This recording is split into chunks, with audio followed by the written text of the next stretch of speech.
¿Queréis saber qué pasó en el fascismo italiano? ¿Cuál era su bandera entonces? ¿Quién fue Mussolini? ¿Y quiénes fueron los camisas negras? Vamos a verlo. Primero vamos a saber un poco sobre la vida de Mussolini. Perteneció a una familia muy humilde. Desde muy joven se sintió cautivado por la política. Se afilió al Partido Socialista, donde militó en el ala radical. Fue expulsado por sus posturas nacionalistas a favor de la entrada de Italia en la Primera Guerra Mundial. A partir de ese momento se dedicó a organizar el partido fascista.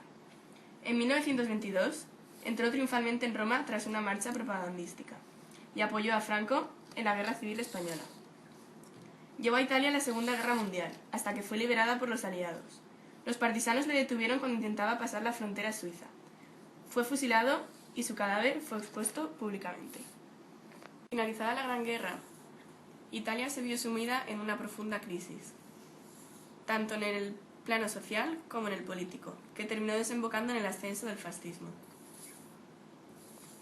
Las claves de dicha crisis fueron el malestar tras la Primera Guerra Mundial. Los acuerdos de paz no dejaron satisfechas las reivindicaciones territoriales italianas. Es lo que se conoce como victoria mutilada. Otra de las claves fue la crisis del sistema democrático en Italia.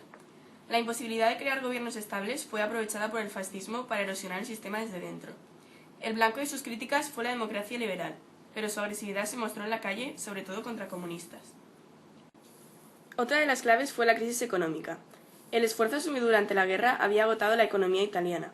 La recuperación de este país fue mucho más lenta que en otros países europeos. La conflictividad laboral fue otra de las claves. El movimiento obrero mostró un gran nivel organizativo y desencadenó una oleada de protestas. En el norte se produjo la ocupación de algunas fábricas por los trabajadores, mientras en el sur las agitaciones campesinas y las manifestaciones iban en aumento.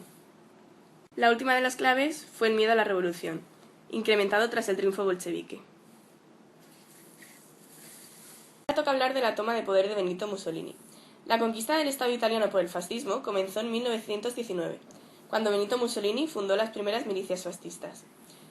El futuro dictador, tras la guerra, decidió crear su propio partido y se presentó a las elecciones con un programa populista mezcla de socialismo y nacionalismo radical. Tras la llegada del bolchevismo, que era imparable, debilitó a otros partidos. Mussolini ofrecía un gobierno fuerte y mano de hierro contra los comunistas. En 1921, Mussolini creó el Partido Nacional Fascista, cuyos miembros más jóvenes, los Fasti di Combattimento, fueron usados para acabar violentamente con la influencia de los comunistas. La violencia se apoderó de las calles de las ciudades y se extendió por el campo. Los camisas negras fascistas se encargaron de incrementar la conflictividad social con constantes ataques a líderes obreros. En 1922, Mussolini organizó la Marcha sobre Roma. Se trató de una concentración nacional de fascistas que marcharon hacia la capital como muestra de su poder de convocatoria. Una vez en el poder, Mussolini dio los pasos necesarios para acabar con la democracia y convertirse en dictador, es decir, en duce. Los grupos fascistas se hicieron con el control de la calle y se lanzaron a implantar un régimen autoritario mediante distintas medidas. Una de ellas fue la violencia política como medio para acabar con cualquier tipo de oposición. En 1924 llegó a su momento más álgido, con el asesinato de Giacomo Matteotti. Con su desaparición, toda la oposición a Mussolini pasó a estar amenazada, y muchos de sus representantes fueron encarcelados, como Antonio Gramsci, líder del Partido Comunista de Italia. El cierre del Parlamento en 1925 comenzó una nueva etapa en la historia italiana, una dictadura que perduró hasta 1943. La policía política, la Obra, se encargó de detener y juzgar a los opositores. El Partido Nacional Fascista se convirtió en partido único. Ese mismo año, Mussolini firmó con la Santa Sede los Pactos de Letrán, acuerdos que pusieron fin al litigio existente entre el papado y el gobierno desde la ocupación de los estados pontificios en 1870. El modelo socioeconómico de Estado totalitario italiano se basó en el corporativismo, inspirado en las corporaciones gremiales de la Edad Media.